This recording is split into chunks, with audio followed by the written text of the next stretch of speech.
Yes, I, just for clarity's sake and those who know, am an incoming, additional, subsequent wife, if you will. And I've still had my share of pain, challenges, insecurities, everything outside of polygyny as well as inside polygyny. Because I'm not a first wife does not take that away.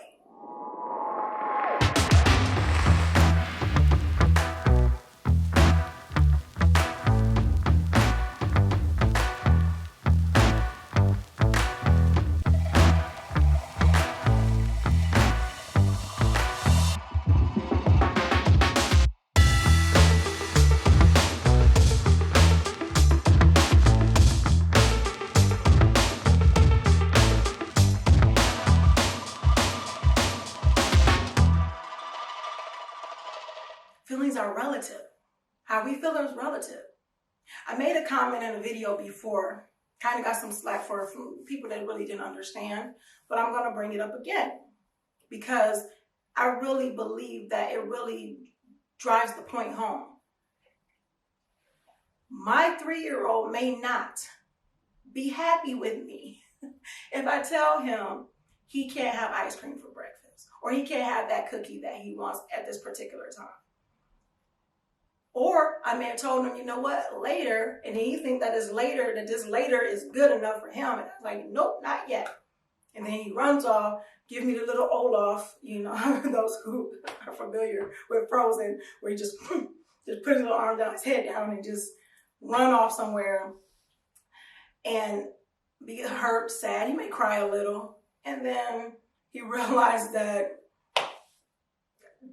there's nothing, that's not going to help the situation at all. I guess I'm teaching my 3-year-old to communicate a little bit better than storming off and hiding in the corner because he's upset. However, when it comes down to it, his feelings, that's big to him. That's big to him. So I can't sit there and say, well, because, I'm more, of an adult and my feelings and those different things that I feel is at a more mature, deeper level or whatever of his, that is not as important. And the reason why I put that situation, or I stated that, is because I talked about how an initial wife can possibly have this pain and this hurt and these different things. And I'm saying can. I've seen a number of them that said that they have, but I've seen a number of them that said they haven't. They didn't have the pain. They didn't have these different things that people are pushing that you have to have as an initial wife whose husband married again. They're pushing this envelope that you have to be in pain, that you have to feel betrayed, that you have to have these feelings. And if you don't, then you may have lost your marbles or something, or that you went crazy, for those who don't understand that terminology. But I look at it as that we all have feelings and our feelings are relative.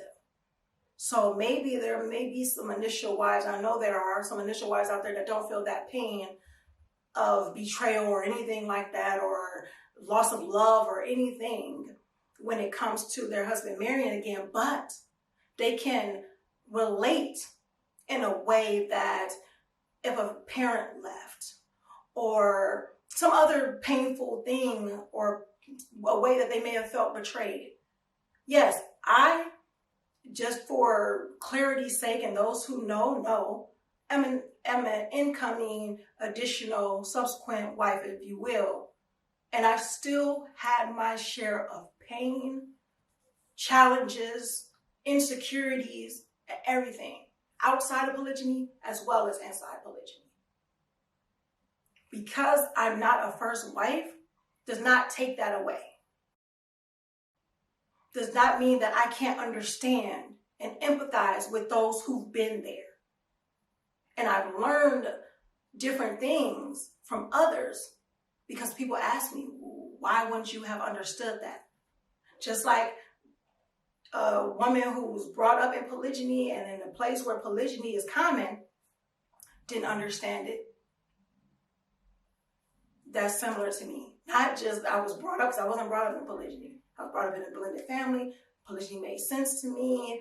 as far as what I studied and read and different things like that. So it's just a different way. And I definitely genuinely want for my sister what I want for myself. I actually did a video, if you guys haven't seen it. It's a video about what if your husband married a third wife, and I discuss it a lot in detail of why polygyny is not something that causes strife with me, or that causes something that, you know, terrifies me, or feel like something that is allowing things to be taken from me. I explain that in detail in that video, so I'm not going to really go into it too much here, but I've answered that question, what were you thinking, or why this, or anything like that. So, but my thing is, do other people's feelings matter more than mine? Does the pain that they felt, is that bigger than the pain that I felt? I can't say. I can tell you what's real to me and what I've dealt with, as well as I can still see that I can understand your pain. I can understand why. I can also understand that we are in control of how we allow that pain to affect us, or how we allow those feelings to affect us, how we allow the meaning we put behind those things affect us. So there'll be times where I'll feel that, hold up, my feelings matter too. And I can say that as far as even husbands, their feelings matter too. They may not express it the way women do, but it matters, and they have them. Children, little kids, their feelings matter. We can't just shoo them away just because they're little. Like there's stuff, because they're not big enough to have big problems or big challenges that we may deem to be big, that it doesn't matter. Who are we to judge and say that ours is more than someone else's? It's what we put behind it. And I think because from time to time, I put on a smile, or I put on this matter of fact that I have control, you know, I'm going to be in control of my emotions, of my feelings, of how I react or respond to certain things, that people will look at it as that things don't affect me. And I know a lot of people out there that operate that way.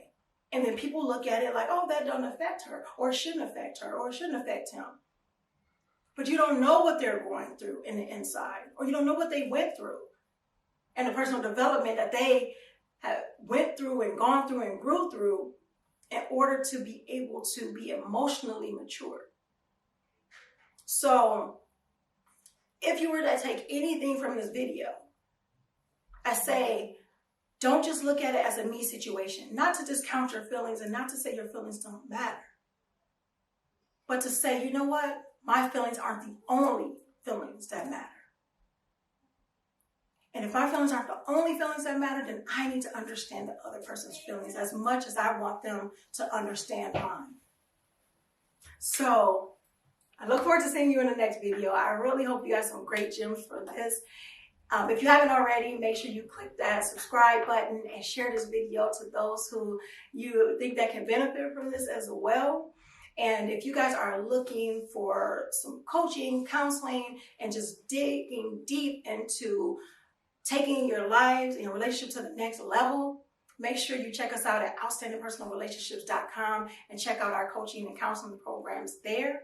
And until next time, make sure you are growing intentionally, loving fearlessly, and connecting on a higher level every single day.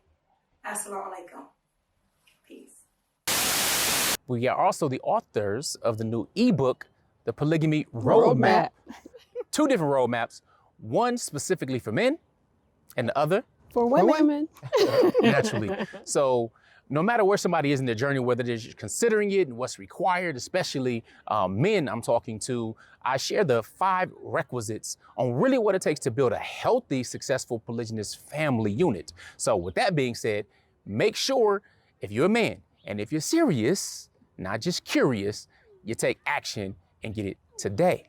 And in the women's polygamy roadmap, we talk about the different feelings that women might go through with emotions of fear, challenge, betrayal, jealousy, Yes, and we give you some good insight as well as tips, anecdotes, as well as some of our stories of struggle in the polygamy roadmap too for women. And you will find out really how to have a type of confidence in yourself after reading this. I'm truly, truly in the mindset that you would anyway. Indeed. So do what you got to do. And that means go to polygamyroadmap.com, grab your copy. We look forward to you benefiting from it and joining us in our private community. With that being said, Assalamu alaikum. Peace.